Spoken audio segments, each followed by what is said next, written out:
my gosh, congratulations on the series. I actually binged all 8 episodes yesterday. Whoa. Yes. I couldn't stop myself. It's so incredible. And I have to say, you have such an innate gift of humanizing and grounding characters no matter what timelines or alternative worlds. And it's no difference in this series. So congratulations. Oh, thank you. That means a lot.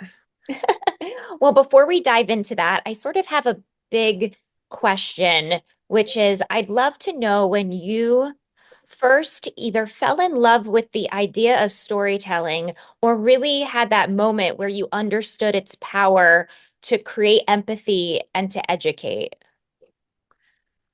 Ooh, I that's know. a really cool question. You know, yeah, this goes back to probably high school, when there were two moments that stand out to me. There was one when I was in my senior final year of high school, and part of the drama, course was to create an 8-minute individual piece, Oh, a that's project. cool. And Yeah. like an 8-minute performance, and I based mine off of the movie Sophie's Choice with Meryl Streep. And so I did like a theatrical interpretation of the character in the movie and what happens in the movie. Those who have seen it will know how tragic and horrifying it is.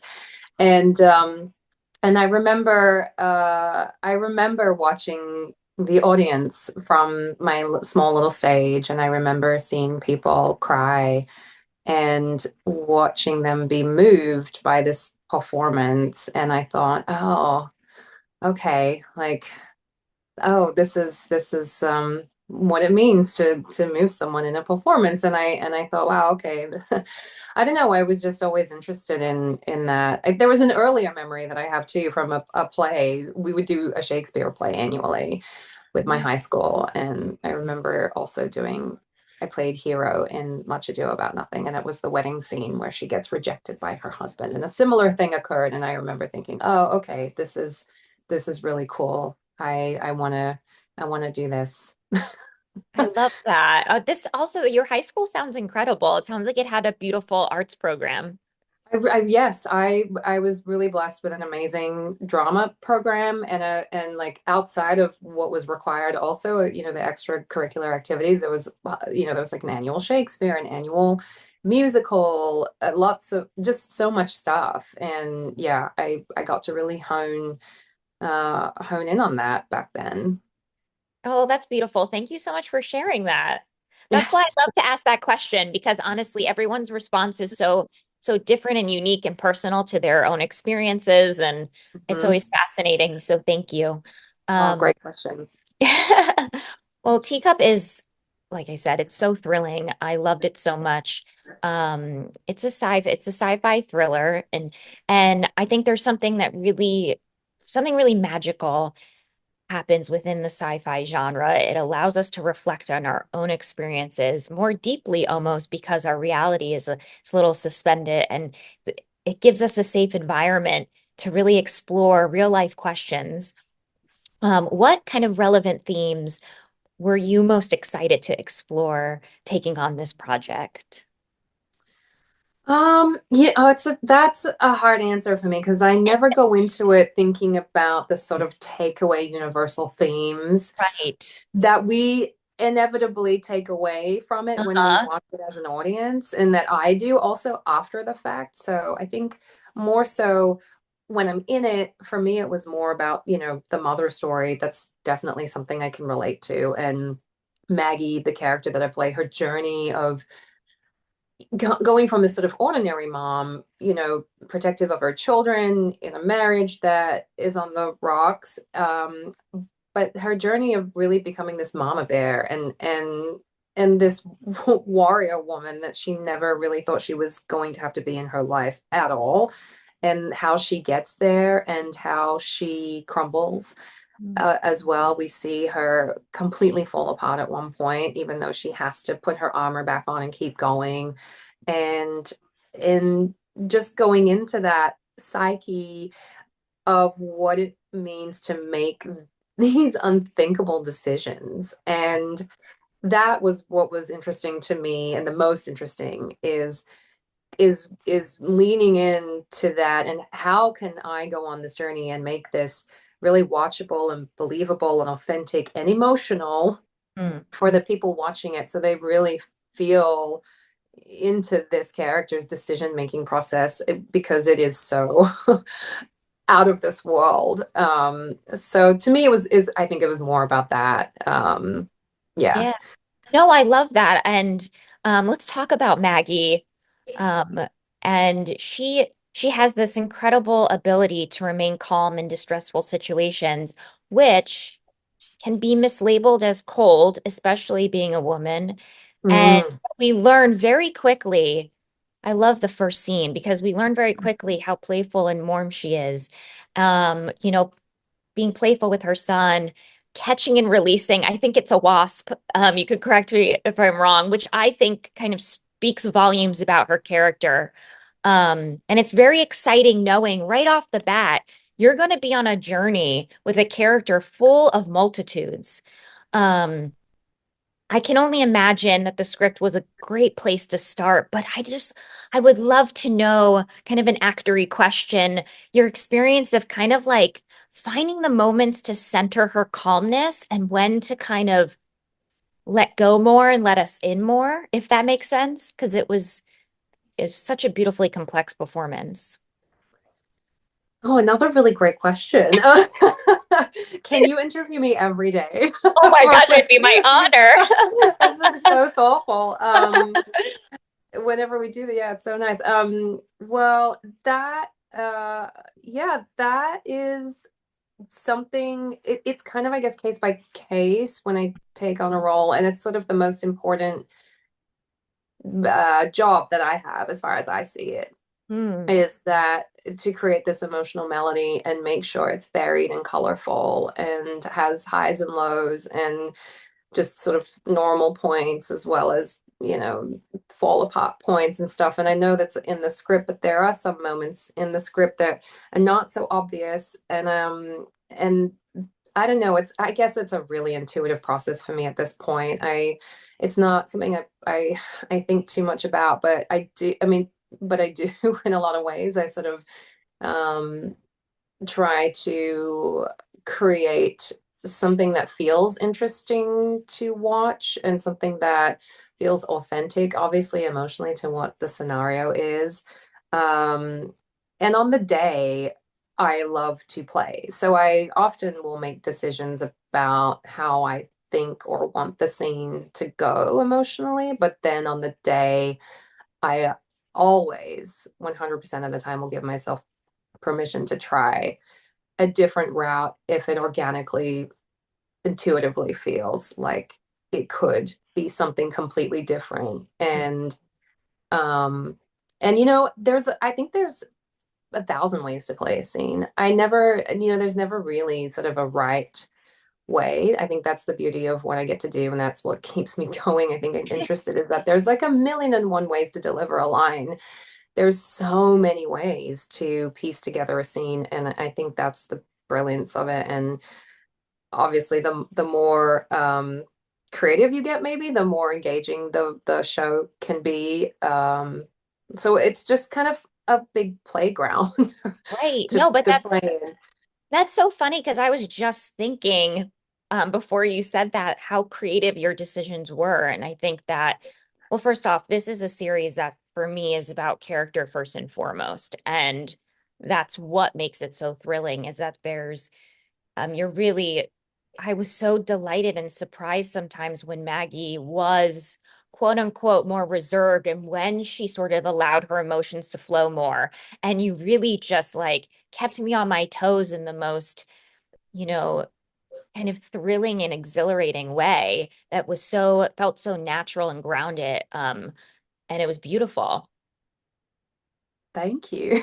Uh, I also think I just want to know, I think it's really cool that you know, this series sort of explores a little bit how everyone kind of grieves differently. Everyone in the face of distress acts differently, and it doesn't necessarily mean it's right or wrong to be more reserved or to freak out more, to be more emotional. It kind of allows for this space to say, like, as long as we kind of stick together, it doesn't really matter, like, how our reactions vary, which I also found was, and maybe that's part of the kind of the playground that you're talking about, and this just group of incredible actors, creating this ensemble of very different kind of reactions to this very odd and scary situation that they found themselves in. Mhm. Yeah. Yeah. Yeah, I mean, I think that's also the beauty of it too, is like you come to work and you know that other people have thought about what they might be bringing to the table on that day too, and and how people spark off of each other. And certainly, I mean, I'm a stickler for putting the first go or the first rehearsal on camera on tape, Yeah. because and if the camera department will allow me to do to do that, then I love to just go for it, because even if you don't really know the lines too well, even if you don't necessarily know what exactly is going to happen, I mean, provided that there's everything is safe and there's no stunt involved, Mm. then there's always an element of magic that happens, and something that you can never take back. It's ultimately, if you do have some kind of magic, then you're replicating it if you want to keep it in the scene. So it's always this amazing moment of capturing that first take, that first go, um, on camera, because yeah, you just never know. Never know. Also, you're a producer on this project, correct? Yeah, which Mhm.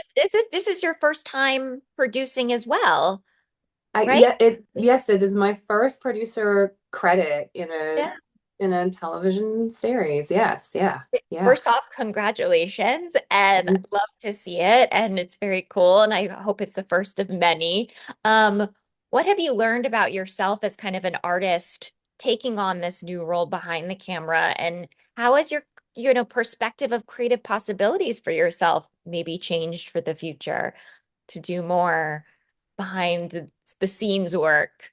Yeah, I mean, I had a sort of an epiphany during the pandemic. I was sort of pretty inspired by by my peers, basically, who do more than just act. And I thought, wow, I grew up, going back to my roots, I used to have a theater company with a girlfriend of mine straight out of drama school, and we would adapt European plays and put them on and produce them and cast them and market them and do the whole bit. And I it's been 17 years since I stopped doing that, and I really just wanted to get back to telling things from an earlier stage. And so I made a decision to actively start planting seeds to produce. So this would be my first producing credit, and I definitely have plans to executive produce some future projects, one of which I can definitely talk about. And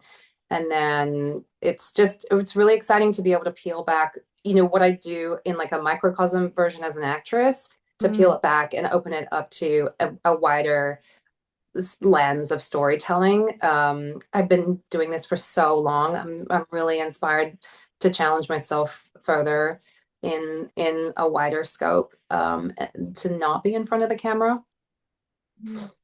Yeah. Do you want to direct as well? I'd love to direct. I did a short film last year, that I wrote during my third pregnancy, inspired by my third pregnancy. That's and beautiful. and I wanted to test myself a little bit to, be in something as well as direct and write at the same time. So such a wonderful experience, and I'm so blessed to have had the support of Colin Watkinson, who was our DP on The Handmaid's Tale, who came and shot it for me, and many other people who came on board to do the post production. And I'm super excited. It's doing the rounds and festivals right now for this It's year, and amazing. Oh, I uh, really look forward to watching that. yeah. So yeah, this has all been a very, I guess, since the pandemic, a sort of reshuffling of things and planting a lot of seeds that are starting to bloom. Yes, that is so exciting. Well, I love how it's sort of how you started with that sort of love for collaboration and being there on the ground up. And then obviously, like, careers take turns and, time passes. And it's beautiful to that you had that, being able to have that moment to say, like, I want to get back to that point where I'm, you know, doing more behind the camera. I think that's so inspiring. And I look forward to sort of the work to come and more and how wonderful. I think it's so important that creatives, especially actors, because actors are on the ground floor, they're experiencing everything, and they see everything. And to have actors in that perspective behind the camera, I think is just it's so important. And I love it. And I love it so much.